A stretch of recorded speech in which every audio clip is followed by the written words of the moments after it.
Good morning, guys.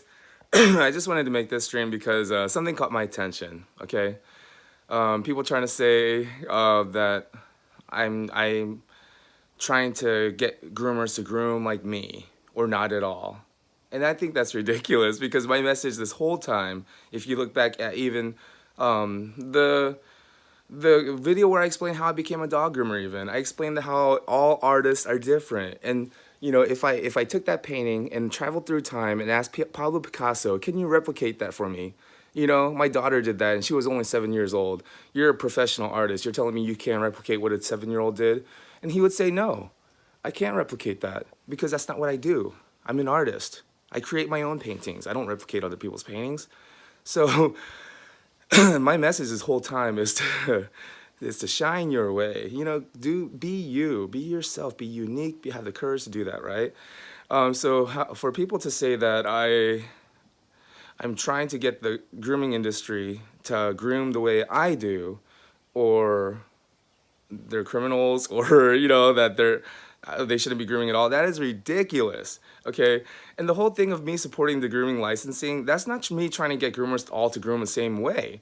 In fact, it's the opposite because licensing, they don't they don't test you for that. They don't care how you trim a poodle or anything else. They're just looking for handling skills, competence.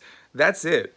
If anything, certification is pretty much trying to tell you how to groom, right? Because if you're trying to get certified, yeah, they are looking for how you're grooming, right? So they're telling you how to how to do the haircuts. Licensing does not. So if anything, by me supporting licensing rather than certification, aren't I supporting groomers' um, independence? You have the freedom to do what you want to do once you're licensed. Do it your way, your own unique way.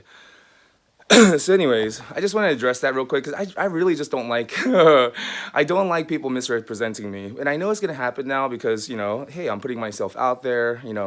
So yeah. But here's the thing. I used to struggle a lot with what people thought about me. And I realize now what people think about me is none of my business, right?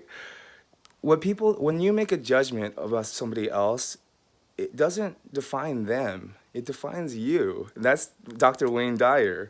So when I see people saying things about me, June's not a good guy, did you see his temper? He holds resentment. He likes to take revenge. These are all true, by the way. I'm not gonna deny it. I do have a temper, and I do lose control sometimes. I do get angry. Um, I do feel resentful sometimes. Not, you know what, with my dad, oh my God, I feel no resentment towards my father anymore. Anyways, I love him, actually. He set the bar so low for me that he made it easy for me. Anyways, um, but yeah, like, and sometimes I do like to take revenge on people, I mean, it's just, but that's the thing, it's like, oh, maybe June's not a good guy. Okay, I'm not. I accept that. I'm not a great guy. So what? You know? My clients still want me to come and groom their dogs, and the people who like this channel still want me to share my tips, It's like, what does, it's like, if we waited around for people to become a saint and sinless and perfect moral character, before they try to do anything, before they try to share their own message, before they try to make a positive impact on the world. Well, then Martin Luther King should never have done anything. Gandhi should never have done anything. I mean, all of these people throughout history, if you really dig into their personal life, yeah, they cheated on their wives. One person was very harsh with his wife and his children. I mean, this is all. So, what? Gandhi should have never did what he did because he was harsh with his kids and his wife. Martin Luther King never should have tried to help the civil rights movement because he was a cheater. He cheated on his wife. Like what? No, people aren't perfect. Nobody's perfect. I'm not perfect. I'm far from it. But is that supposed to stop me? Oh, people are gonna find out I'm not a great guy. So I shouldn't do anything at all. That's so ridiculous. um, Hey, what's up, Nicole? Happy Saturday. And I'm not gonna read that comment because, dude, I see what you're doing. You're trying to grow your own channel by using mine. I keep seeing it. And you come on my live streams and you're like, oh, I know all this and I know that, and come and look at my channel, come and join my channel. It's so pathetic. Alan, you're so pathetic. Anyways, Claire Carlston, it's called being human. Exactly. It's called being a human being and embracing it and saying, you know what?